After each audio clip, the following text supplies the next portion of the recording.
Hello guys, please welcome to my YouTube channel Total Information. আজি এই ভিডিঅ'টিত আপোনালোকক এনে স্কলাৰশ্বিপৰ বিষয়ে ক'বলৈ ওলাইছোঁ যাৰ নামটো হৈছে NMMS স্কলাৰশ্বিপ।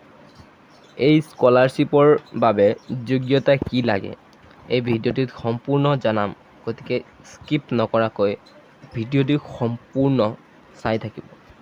গতিকে যেহেতু দেখি পাইছে যে NMMS এক্সাম 2024 যাৰ সম্পূৰ্ণ নাম হৈছে নেশ্যনেল মিনছ মেৰিট স্কলাৰশ্বিপ। ঠিক আছে, ইয়াৰ স্কিম নেম বা ইয়াৰ আঁচনিৰ নামটো হৈছে NMMS। ঠিক আছে, স্কিম নেম স্কলাৰশ্বিপ হয়। অৰ্গেনাইজেশ্যন কোনে পাতিছে এইটো DSE, the directorate of secondary education Assam. ঠিক আছে, এলিজিবিলিটি কি হয়, ইয়াৰ এলিজিবিলিটি হ'ব আপোনাৰ যিসকল ছাত্ৰ ছাত্ৰী বৰ্তমান ক্লাছ 8ত অধ্যয়ন কৰি আছে তেওঁলোক এই স্কলাৰশ্বিপৰ বাবে যোগ্য। ঠিক আছে, সেইসকল ষ্টুডেণ্টে এই স্কলাৰশ্বিপটোৰ বাবে আবেদন কৰিব পাৰে। ইয়াৰ এপ্লিকেশ্যন প্ৰচেছ হ'ব অনলাইন। এপ্লিকেশ্যন ফিজ হ'ব 200 টকা।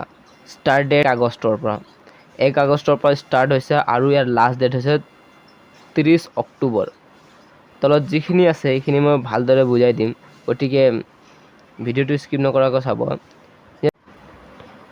গাইজ, ইয়াত বৰ্ণনা কৰা হৈছে স্কলাৰশ্বিপটোৰ সম্পূৰ্ণ বিষয়ে, যে কোনসকলে কৰিব পাৰিব, কেতিয়াবা এক্সামটো ষ্টাৰ্ট হ'ব। যে ইয়াত কৈছে যিসকল ছাত্ৰ ছাত্ৰী বৰ্তমান ক্লাছ 8ত পঢ়ি আছে তেওঁলোক এই স্কলাৰশ্বিপটোৰ বাবে যোগ্যতা। ঠিক আছে, আৰু ইয়াৰ এক্সাম হ'ব 23 নৱেম্বৰ। ঠিক আছে, তাৰপিছত তলত দিয়া আছে নেম অফ এক্সামটোৰ নাম কি হয়। এক্সামটোৰ নাম হৈছে national means merit scholarship examination 2024। এক্সামটোৰ নামেই, ঠিক আছে, এই ধৰণৰ বৃত্তি পৰীক্ষা বুলি ক'ব পাৰিম, যিটো এক্সাম দি আমি স্কলাৰশ্বিপ পাব পাৰি। তাৰপিছত আঁচনিটোৰ নাম হৈছে আঁচনিটোৰ নামো সেইটোৱে নেশ্যনেল মিনছ মেৰিট স্কলাৰশ্বিপ বুলি দিয়া আছে। ঠিক আছে, তাৰপিছত নেম অফ অৰ্গেনাইজেশ্যন, এই অনুষ্ঠানটোৰ নাম কি হৈছে directorate of secondary education Assam.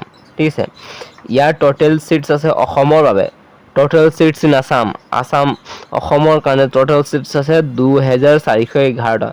2411টা আছে, গতিকে 2411টাহে পাছ কৰিব আৰু স্কলাৰশ্বিপ লাভ কৰিব। ইয়াৰ এক্সাম টাইপ হ'ব OMR, ৰিটেন এক্সাম হ'ব, কিন্তু OMR বেষ্ট হ'ব। OMR আপোনালোকে বুজি পায় হয় নহয়, MQ টাইপ। ঠিক আছে, ইয়াৰ মিডিয়াম হ'ব, এক্সাম লিখা যিটো মিডিয়াম হয় সেইটো হ'ব আছামিজ আৰু ইংলিছ দুটাই থাকিব।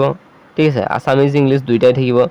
তাৰপৰা কুৱেশ্যন আহিব মাল্টি চইচ কুৱেশ্যন, মানে ধৰি লওক এটা কুৱেশ্যন দিলে 4টা আনচাৰ দিলে, তাৰ ভিতৰত যিকোনো এটাহে শুদ্ধ হ'ব, তেনেকুৱা আনচাৰ হ'ব। তাৰপিছত এক্সামৰ তাৰিখো দিয়া আছে, এক্সাম কেতিয়াৰ পৰা ষ্টাৰ্ট হ'ব, যিটো 23 নৱেম্বৰ 2024, মানে 2024 23ত এক্সামটো হ'ব। আৰু অসমত এক্সাম দিয়াৰ চেণ্টাৰ কেইটা আছে, 3টা আছে। ঠিক আছে, তাৰপিছত তলত দিয়া আছে আদাৰ ডিটেইলছ অফ এক্সাম, তলত দিয়া আছে আৰু ডিটেইলছ দিয়া আছে কেনেকৈ কুৱেশ্যন আহিব। ছাবজেক্ট দিয়া আছে mental ability test, scholastic aptitude test.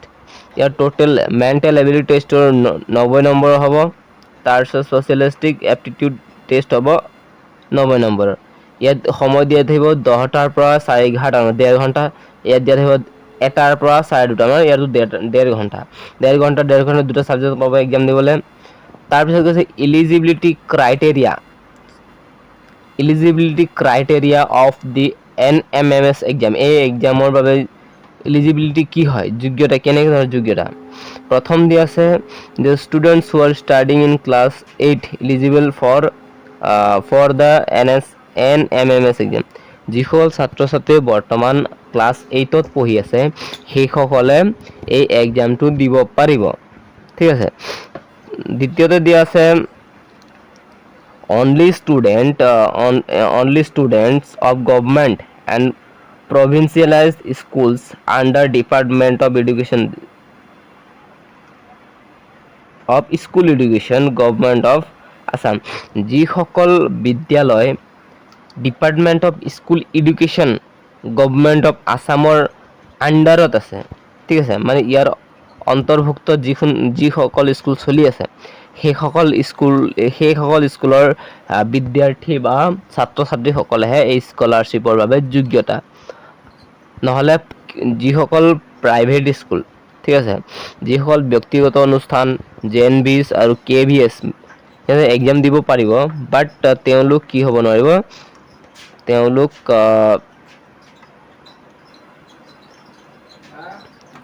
স্কলাৰশ্বিপটোৰ বাবে চিলেক্ট হ'ব নোৱাৰিব, ঠিক আছে।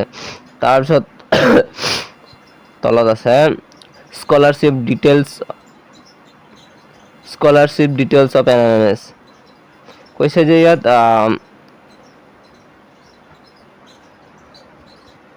যদি এই স্কলাৰশ্বিপটোৰ বাবে আপুনি বা যিসকল ষ্টুডেণ্ট এই স্কলাৰশ্বিপটো পাব বা এক্সামটো কোৱালিফাই কৰিব, তেওঁলোক এতিয়া বৰ্তমান ক্লাছ 8ত পঢ়ি আছে, ঠিক আছে, তেওঁলোক পাব 12,000কৈ। কেনেকৈ পাব? পাৰ ইয়াৰ প্ৰত্যেক বছৰে ক্লাছ 9ত যেতিয়া আহিব তেতিয়া 12,000 পাব, ক্লাছ 10ত আহিলে 12,000, ক্লাছ 11, 12লৈকে 12,000 প্ৰত্যেক বছৰে, 4 বছৰ, 4 কিমান হ'ব? 48,000। তেওঁলোক 48,000 4টা বছৰত পাব। ক্লাছ 9ত পাব এবাৰ, ক্লাছ 10ত, ক্লাছ 11 আৰু ক্লাছ 12ত, ঠিক আছে। তাৰপিছত কৈছে তলত দি আছে পেৰেণ্টছ ইনকাম অফ দিছ, কৈছে যে যিটো ছাত্ৰ বা ছাত্ৰীয়ে এই স্কলাৰশ্বিপৰ বাবে আবেদন কৰিব, সেই ছাত্ৰ বা ছাত্ৰীৰ দেউতাকৰ বা গাৰ্জেনৰ বা পেৰেণ্টছৰ ইনকাম যিটো হয় সেইটো কি কৈছে 3.5 লাখছৰ ওপৰত হ'ব নালাগিব, ঠিক আছে। সিহঁতৰ যিটো এনুৱেল ইনকাম বাৰ্ষিক আয় তেওঁলোকৰ 3.5 লাখৰ ওপৰত নহ'ব, তেতিয়াহে যদি বেছি হয় তেতিয়া তেওঁলোক এই স্কলাৰশ্বিপ কৰিব নোৱাৰিব, ঠিক আছে। তলত দিয়া আছে কোনসকলৰ কিমান ফিজ লোৱা হ'ব।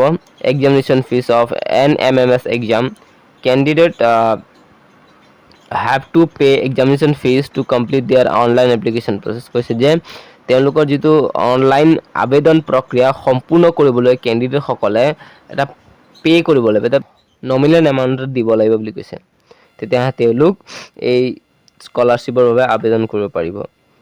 যিটো কাষ্ট ৱাইজ দি আছে, জেনেৰেল কাষ্টৰ বাবে দি আছে 200 টকা, আদাৰ বেকৱাৰ্ড ক্লাছ যিটো OBC কাষ্টৰ বাবে 200 টকা, শ্বেডুৱেল কাষ্ট মতলব SCৰ বাবে 180 টকা, STৰ বাবে 180 টকা, আৰু যিবিলাক পাৰ্চন উইথ ডিজএবিলিটিজ, ধৰি লওক যিবিলাক পাৰ্চন ধৰি লওক কণা, ঠিক আছে, কণা বা অন্ধ বা লেঙেৰা তেনেকুৱা যদি কেণ্ডিডেট আছে তেওঁলোকে 175 টকাহে দিব লাগিব, ঠিক আছে। তাৰপিছত তলত দি আছে payment method candidate are able to pay' their examination fees through the online payment gateway, তেওঁলোক অনলাইন যোগে পে'মেণ্ট প্ৰক্ৰিয়াটো সম্পূৰ্ণ কৰিব লাগিব। Candidate should have any of the following option to make payment, debit তেওঁলোক কি অনলাইন দিব লাগিব, কেনেকৈ? Debit card, credit card, net banking বা UPI থ্ৰু দি এই পে'মেণ্টটো দিব লাগিব। তো আশা কৰিছোঁ ভিডিঅ'টো ভালদৰে বুজি পাইছে। যদি বুজি পোৱা নাই হ'লে কমেণ্ট ছেকশ্যন খোলা থাকিব, কমেণ্ট ছেকশ্যন জনাব কিবা কনফিউজ থাকিলে। গতিকে আজিৰ বাবে ইমানে।